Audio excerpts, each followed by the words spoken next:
Hi అండి, welcome to my YouTube channel. ఈరోజు మా ఆయనకి ఎంతో ఇష్టమైన చేపల పులుసు చేస్తున్నానండి. చేపల పులుసు అంటే మామూలుగా అందరూ చింతపండుతో అలా చేస్తారు, కానీ నేను కొంచెం వెరైటీ చేస్తున్నాను. నిజంగా టేస్ట్ మాత్రం చాలా అంటే చాలా బాగుంటుంది. ఎలాగో ఏంటో ప్రాసెస్ చూపిస్తాను, చూడండి. కొత్తగా నా ఛానల్ ఎవరైనా చూస్తామంటే సబ్స్క్రైబ్ చేసి లైక్ చేయండి, షేర్ చేసుకోండి. ఇవిగోండి చేపలు, గురసలు అంటారు కదా, అవి 3 చేపలు అనమాట, పెద్దవి. మిగతావేమో ఇవ్వండి ఈ శీలావతులు. నేను ఏం చేశానంటే చేపని మొత్తం లోపలంతా వేస్ట్ అంతా తీసేసి శుభ్రంగా ఉప్పేసి నీట్గా కడిగాను, తోమి. చూడండి, ఇంకోండి.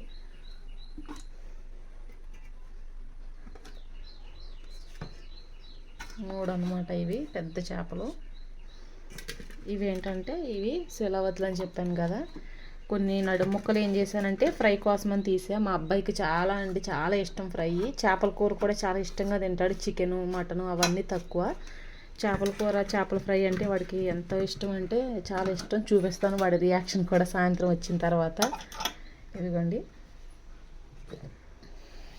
ఇదేంటంటే ఉల్లిపాయ, పచ్చిమిర్చి, టొమాటో, మామిడికాయ అండి. చింతపండు రసం వేయట్లేదు, మామిడికాయ వేసాను. టమాటా ఎందుకంటే ఫ్లేవర్ కోసం, టేస్ట్ బాగుంటుందని మొత్తం కలిపి మిక్సీ పట్టేసా.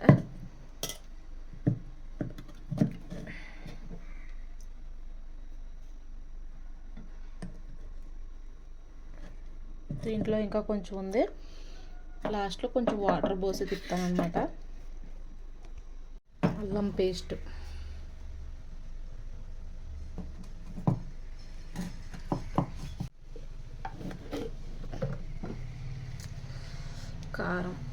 కారం ఇది కొట్టు దగ్గర కాదండి, ఇంట్లో చేసే కారమే. మా అత్తమ్మ మిరగాయలు పచ్చిమిరకాయ కోతకెళ్ళి మిరగాయలు తెచ్చి మళ్ళీ దాంట్లోకి నీటి మిరగాయలు తీసుకుని దినుసులు అవన్నీ వేసి, దినుసులు వేయించి మిరగాయలు ఎండలో పెట్టి బాగా ఆరిన తర్వాత మిల్లు దగ్గర, రోడ్డు మిల్లు ఉంటాయి కదా, దంచే మిల్లు, ఆ మిల్లు దగ్గర ఆడిస్తారు అనమాట. ప్రతి సంవత్సరం మా అత్తమ్మ కారం ఇలాగే చేస్తారు.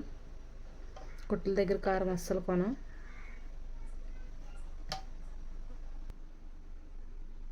పసుపు,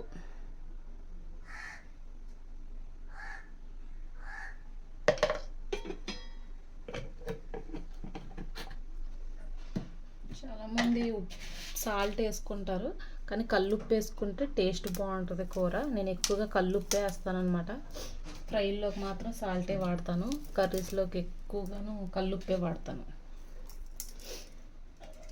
అలాగే నూనె కూడాను ఎంత ఎక్కువ వేసుకుంటే అంత టేస్ట్గా ఉంటుంది చేపల కూరలోని.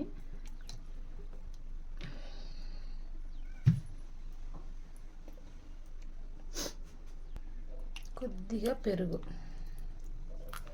మరి ఎక్కువ వద్దు, కొంచెం చాలు పెరుగు.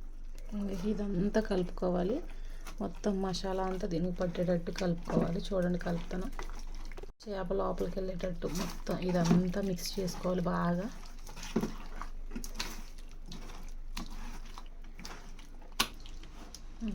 కలిసిపోయింది మొత్తం.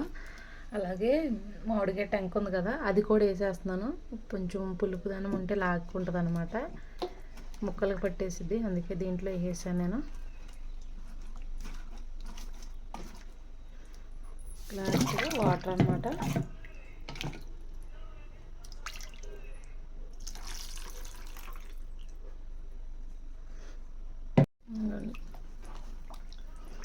చేపల పులుసు వెరైటీగా ఉంటుంది ఏంటో అనుకుంటున్నారా? చూపిస్తాను చూడండి, ఇంకా అవ్వలేదు.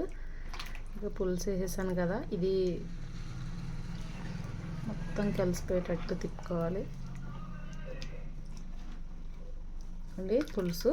ఇదంతా ఇంకిపోవాలి, ఇంకిపోయిన తర్వాత చూపిస్తాను వెరైటీ ఏంటో. లైట్గా నిమ్మరసం పిండుకోవాలన్నమాట, కొంచెమే, ఎక్కువ కాదు మరి. గ్యాస్ కూడా ఆన్ చేసేసాను. పులుసు వెరైటీ అన్నాను కదా, ఇదిగోండి సగం కూర మరుగుతుందన్నమాట. లేత బెండకాయలు ఇదిగోండి, చూడండి, నీట్గా కడిగి శుభ్రంగా లేత బెండకాయలు ఇలా మరిగేటప్పుడు పులుసులో వేసుకోవాలి. ఒకసారి వేయకూడదు, ఒక్కో ముక్క వేయాల. వేసిన తర్వాత గరిట అస్సలు పెట్టి తిప్పకూడదు, పీకిడైపోతే. బెండకాయలు ఫస్ట్ ఎందుకు వేయలేదని అంటే లేత బెండకాయలు కదా పీకిడ అవ్వకుండా ఉంటాయని, అందుకని నేను ఇప్పుడు వేస్తున్నాను. కొంచెం పులుసు మరిగిన తర్వాత కొంచెం వేస్తే చాలు. అసలు చేపల పులుసు ఇలాగా ట్రై చేసి చూడండి, నిజంగా అంటే నిజంగా చాలా బాగుంటుంది.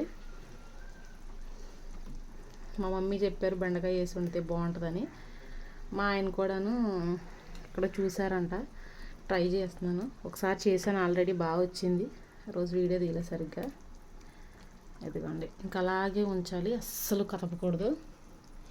మసిగుడితో ఇలా పట్టుకొని ఇలా తిప్పాలి. ఫోన్ ఉంది కదా కుదరట్లేదు నాకు. అదిగోండి అయిపోయిన తర్వాత చూపిస్తాను, అలాగే టేస్ట్ కూడా ఎలా కొందో చెప్తాను. అయిపోయింది కర్రీ,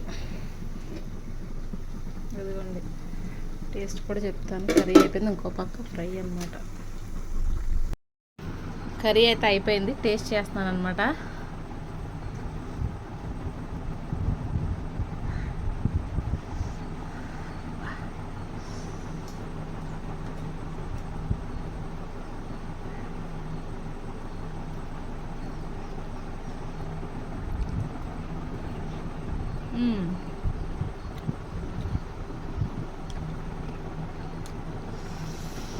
బెండకాయ ముక్క